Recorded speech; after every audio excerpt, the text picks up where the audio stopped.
안녕하세요. 이번 시간에는 실무 이론평가 제4회의 문제 풀이하도록 하겠습니다. 다음 중 손익계산서에 대한 설명으로 옳지 않은 거. 손익계산서는 일정 기간 동안 기업의 경영 성과에 대한 정보를 제공합니다. 맞네요. 손익계산서 경영 성과를 나타낼 뿐만 아니라 손익계산서는 이렇게 되겠다. 손익계산서는 경영 성과를 나타낼 뿐만 아니라 기업의 미래 현금 흐름과 수익 창출 능력의 예측에 유용한 정보를 줍니다. 이게 이제 보통 재무제표는 과거의 정보를 제공하는데 이게 이제 과거에 이런 추세들이 미래에도 이렇게 뭐 수학 시간에 보셨던 무슨 시계열상 이렇게 정보가 이렇게 일치한다고 가정을 하면 예측도 가능하다 이렇게 해석하시면 되겠네요. 그 다음에 영업의 비용은 기업의 주된 영업 활동이 아닌 활동으로 발생하는 비용과 차손을 말하고 법인세 비용을 포함하지는 않습니다. 영업의 비용 따로, 그 다음에 법인세 비용 따로예요. 수익과 비용은 각각 총액으로 보고하는 것을 원칙으로 합니다. 3번이 틀렸네요. 문제 2번 볼게요. 12월 1일에 100만 원의 단기 매매증권을 샀고요. 이거를 다음 연도에 전기에 샀고 다음 연도에 내다 팝니다. 처분손익 계산하시되네요. 공정가치 전기가 알려줬고요. 순서대로 적으시면 되겠죠. 자, 전기에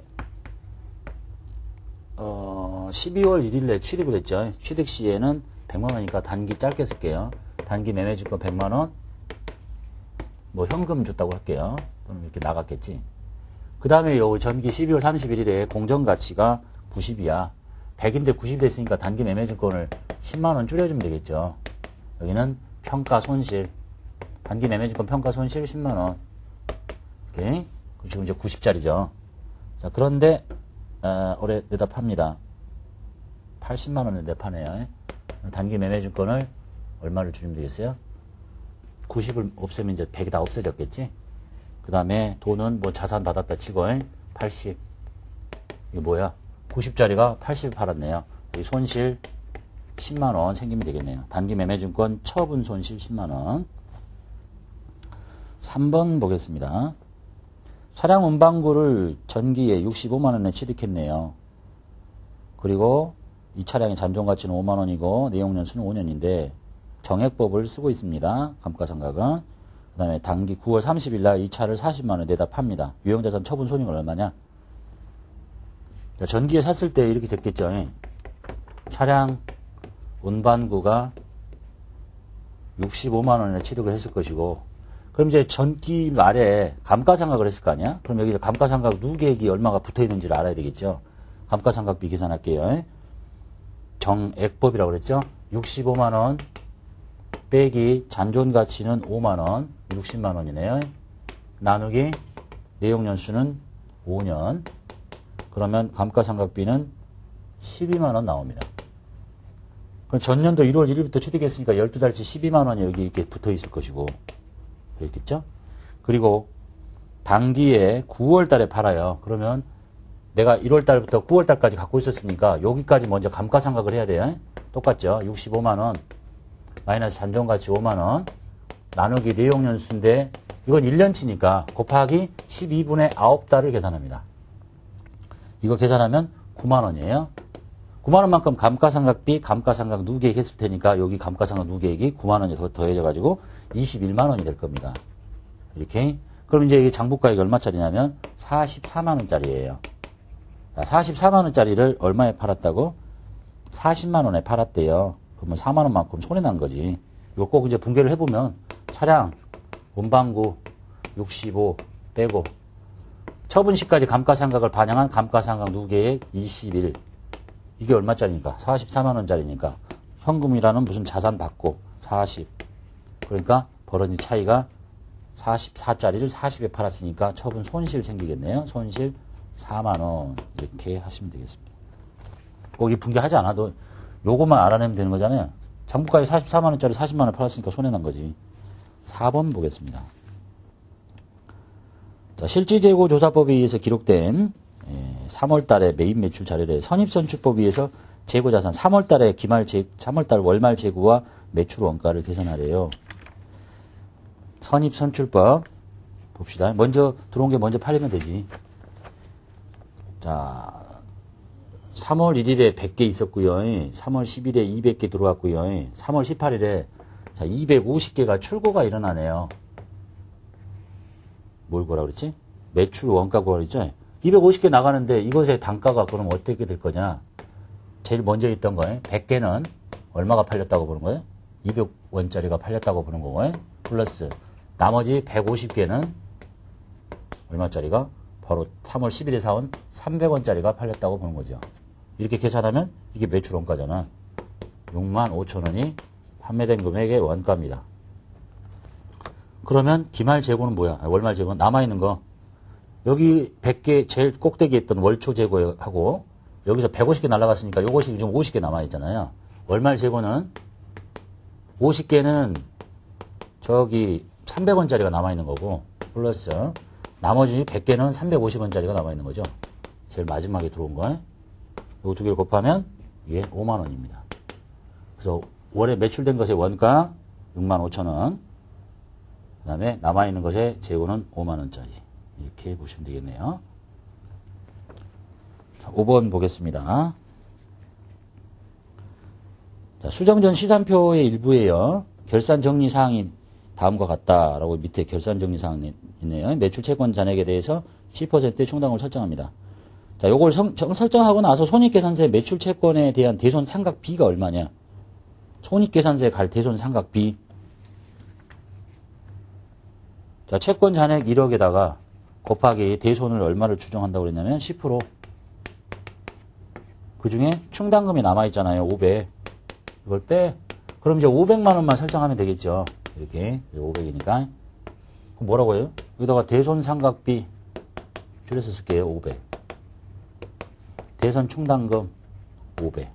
그러니까 손익계산서로 갈 대손 상각비는 500만 원이다라는 걸 알 수 있습니다. 이제 6번 보겠습니다. 종업원이 퇴사했는데 퇴직금이 1,000만 원이에요. 보통 예금 계좌에서 나갑니다. 그러려면 퇴직급여 충당부채가 얼마 있는지 보셔야 되겠죠. 잔액이 700이 때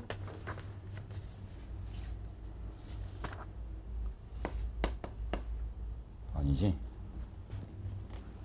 일단 퇴직급여 충당부채 있으니까 다 갖다 쓸게요.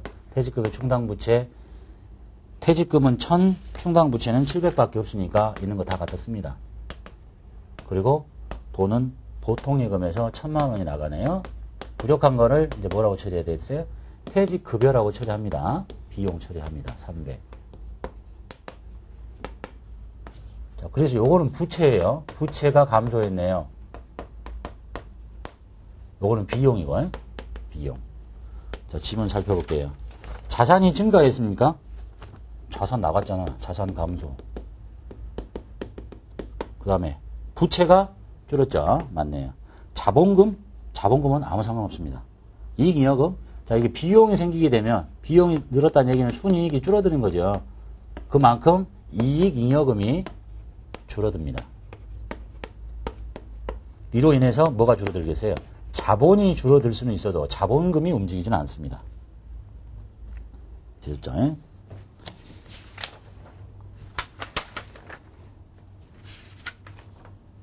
지우고 갑시다. 자, 문제 7번 보겠습니다. 다음 중 자본에 대한 설명으로 옳지 않는 거. 자, 자본은 기업의 자산에서 부채를 차감한 후에 자녀 지분을 나타낸다. 맞네요. 그 다음에 자본잉여금은 주식 발행 초과금, 그 다음에 기타 자본잉여금으로 구분합니다. 맞고요. 보통주 자본금은 액면가액에다가 발행 주식 수를 곱합니다. 맞네요. 자기 주식은 취득 원가를 매도 가능 증권으로 회계 처리한다. 말도 안 되는 얘기네요. 자기 주식은 취득 원가를 그냥 자기 주식으로 하는 거지. 자, 문제 8번 보겠습니다. 부가세법상 과세 거래에 해당하는 거.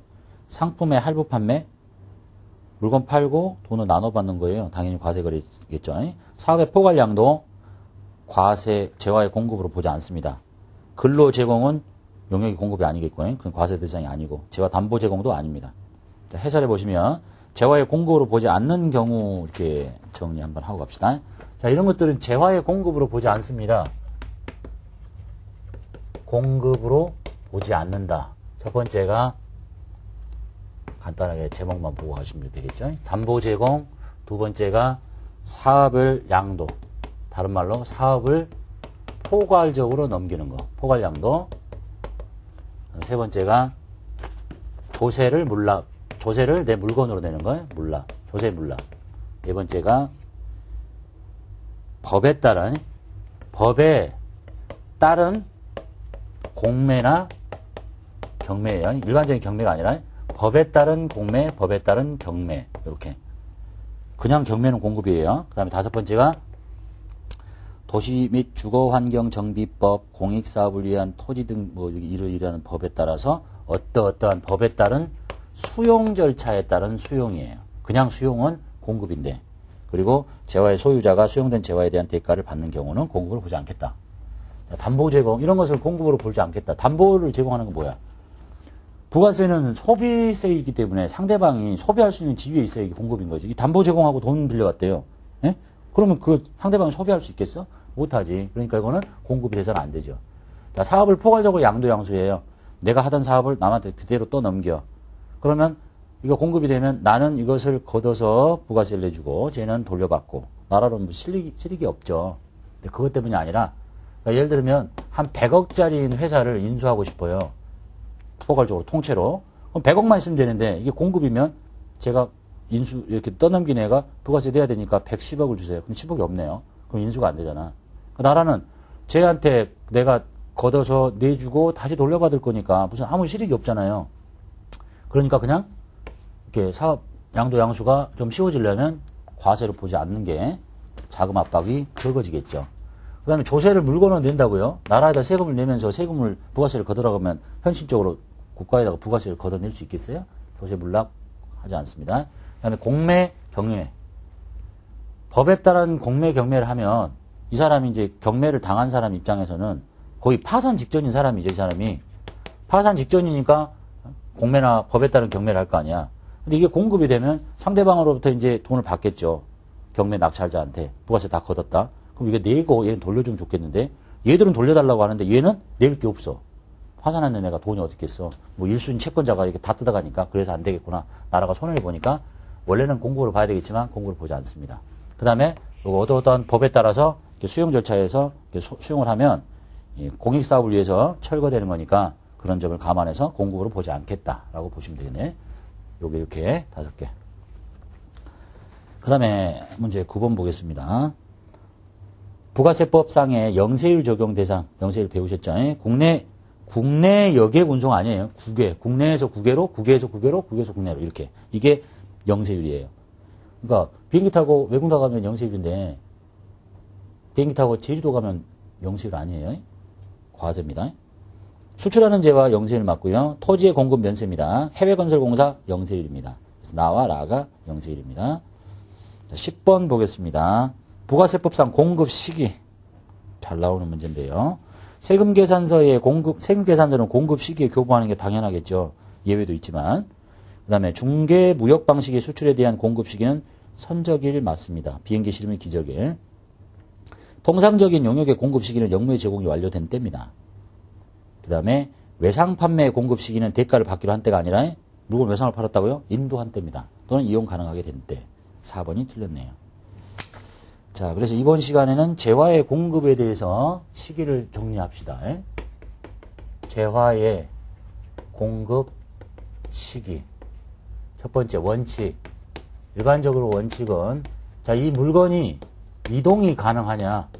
그러면 인도되는 때. 이동이 없다. 이동이 불필요하다. 그러면 이용 가능하게 되는 때. 3번. 이것도 아니고 이것도 아니니? 그러면 공급이 확정되는 때. 이렇게 기억하시면 되겠네요. 자, 이게 하실 때 전제를 이렇게 깔고 가면 좋아요. 재화의 공급 시기라는 얘기는 재화의 공급이 되려면 상대방이 그것을 이게 소비세이기 때문에 소비할 수 있는 지위에 있어야 되는 거잖아. 대원칙이. 그러니까 소비할 수 있는 지위에 있어야 공급 시기가 됐다고 보는 거지. 내가 물건을 갖고 있으면서 쟤한테 돈을 먼저 받아놨어요. 물건 안 줬는데 제가 소비할 수는 없잖아.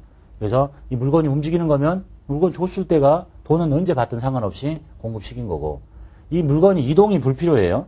재화 중에서 이동이 불필요한 것 중에 예를 들어보면 권리 있죠. 권리를 내다 팔아요. 특허권을 파는데 특허권이 무슨 종이떼기가 아니잖아. 예? 특허권은 뭐 증서를 종이로 갖고 있을 수는 있어도 그 특허권이 공급이 되려면 그 사람이 그 특허권을 이용 가능하게 돼야 그 특허를 자기가 누릴 수 있어야 공급이 됐다고 보는 거예요. 그렇지 않은 나머지 것들은 공급이 확정되는 때, 공급이 확정됐다는 얘기는 다른 말로 물건 팔기로 했으면 금액도 결정됐을 거 아니야. 공급가도 같이 확정되겠죠. 자, 그 다음에 이제 하나씩 외웁시다. 전제는 이거예요. 예외도 있지만. 첫 번째, 물건을 현금으로 파셨어요. 또는 외상으로 파셨어요. 할부로 판매했어요. 자, 물건을 팔고 현금으로 외상으로. 현금 뭐야? 지금 당장 돈 받는 거고. 외상은 한 달 후에 받는 거. 할부는 쪼개서 받는 거. 이게 뭐겠어요? 저 사람이 소비할 수 있으려면 물건이 움직이는 물건이냐? 그러면 인도되는 때예요. 움직이지 않는 거면 이용 가능하게 되는 때야. 돈 언제 받든 상관없이. 물건 주고 현금 받고. 물건 주고 외상으로 나중에 받고. 물건 주고 나중에 쪼개서 받고. 인도되는 때 또는 그것이 움직이지 않는 거면 이용 가능하게 되는 때. 그 다음에 두 번째 건 상품권. 상품권 판매. 자, 회계학에서 그렇죠. 백화점에서 상품권을 팔면 돈 현금 받고 매출 잡는 거 아니에요? 선수금 처리예요. 마찬가지지. 상품권을 팔았는데 이게 무슨 매출이 아니잖아. 공급 시기가 될 수 없지. 그 상품권이 들어오면서 이 백화점에 있는 가방과 이렇게 돌아갔을 때, 바뀌어졌을 때, 그 상품권으로 무슨 무형의 자산을 팔지는 않을 거니까 여기는 인도되는데 똑같은 거죠.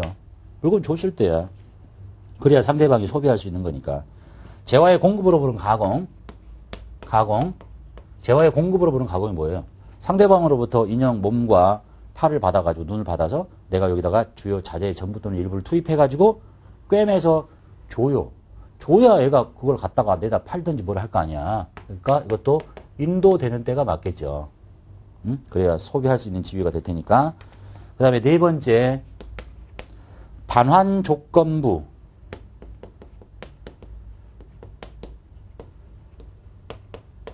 동의 조건부. 그 다음에 그 밖에 조건부하고 기한부. 판매. 자, 이런 것들은 이거죠. 물건을 줬는데 뭐 한 달 이내에 반품을 하시거나 한 달이라는 기간이 딱 지나면 아무 의사 표시가 없으면 그때부터 공고를 보겠습니다. 이런 거잖아요. 얘는 일단 물건이 가 있어요. 상대방한테. 근데 가 있는데 소비할 수 있는 지위는 있지만 그렇다고 이걸 매출로 잡아버린 공고를 보면 회계성을 매출로 본다면 저 사람이 취소하면 어떻게 할 거야? 그럼 다시 취소시킬 거야? 그러니까 일단 소비할 수 있는 지위는 돼 있지만 어떤 조건이 성취가 돼야 되잖아요. 그래야 진짜 판매가 된 거니까. 그래서 이렇게 조건이 붙은 것들은 물건을 인도한 때, 인도는 이미 돼 있어. 인도가 아니라 그 조건이 성취될 때라고 해야 되겠죠. 또는 어떤 기간이 지나서 판매가 확정될 때 조건이 성취되거나 어떤 기간이 지나면 딱 판매된 걸로 보면 기간이 경과돼서 판매가 확정됐을 때가 공급 시기일 거다. 인도는 미리 준 거니까 물건은 써보시고 동의하시거나 한 달 안에 동의하시거나 안 그러면 돌려주시거나 이런 거. 그 다음에 다섯 번째, 장기 할부 판매. 그냥 할부는 인도예요. 주면 공급인 거야. 근데 장기 할부는 뭐죠? 돈을 쪼개서 받는데 물건을 준 날을 다음 날부터 마지막 할부금을 받는 기간이 1년이 넘치는 거야. 아주 좀 긴 거죠. 그럼 이것도 결국은 물건을 줬으니까 상대방이 소비할 수 있어요. 그런데 암기하실 때는 이렇게 하시라고 말씀드렸죠. 예를 들어서 어떤 회사가 물건을 할부로 팔아야 할부로 파는데 36개월 할부야. 그럼 이제 나는 나중에 할부금을 36개월 동안 쭉 나눠서 받겠죠. 근데 이게 지금 인도한 시점에 공급 시기가 되면 할부로 팔아는 물건이 엄청 많아요. 근데 돈은 다 나중에 36개월씩 쪼개서 받아. 근데 이거를 지금 상대방이 사용 소비할 수 있잖아. 공급으로 보면 어떤 문제가 생겨요? 이 사업자는 한꺼번에 부가세를 왕창 내야 돼. 그리고 나중에 다 돌려받아야 돼. 그러니까 원칙은 이건데 그냥 너 이걸 이렇게 하지 말고 대가에 각 부분을 받기로 한때로 가자. 한때 이렇게 하는 거예요. 원래는 할부가 됐건 장기 할부가 됐건 일단 이미 여기서 물건이 건너갔고 인도가 됐기 때문에 인도되고 상대방이 사용 소비할 수 있는 위치에 와 있어요. 그러니까 여기서 공급 시기라고 봐야 되는데 그렇게 하자니까 너무나 많은 물건을 할부로 팔아놨고 돈은 36개월 달에 이렇게 쪼개서 받는데 부가세만 왕창 여기서 내려가면 부담되지 않겠니? 그래서 원칙은 인도하는 게 좋겠지만 그냥 대가의 각 부분을 받기로 한 대로 하세요. 이렇게 간다고 보시면 되겠어요. 자, 그 다음에 또 하나 있죠. 전력이나 그 밖에 공급 단위를 구획할 수 없는 재화의 계속적인 공급. 이거 하고 뭔가를 하여간 계속적으로 공급해. 그러니까 전기는 재화죠. 전기를 계속적으로 공급하는데 이거를 어떻게 해야 되겠어? 이미 사용 소비를 계속하고 있지. 그러니까 대가의 각 부분을 받기로 한 대로 하자. 돈 받기로 한 대로 쪼개줍시다. 그 다음에 6번째 완성도 기준 지급. 그 다음에 중간 지급 조건부.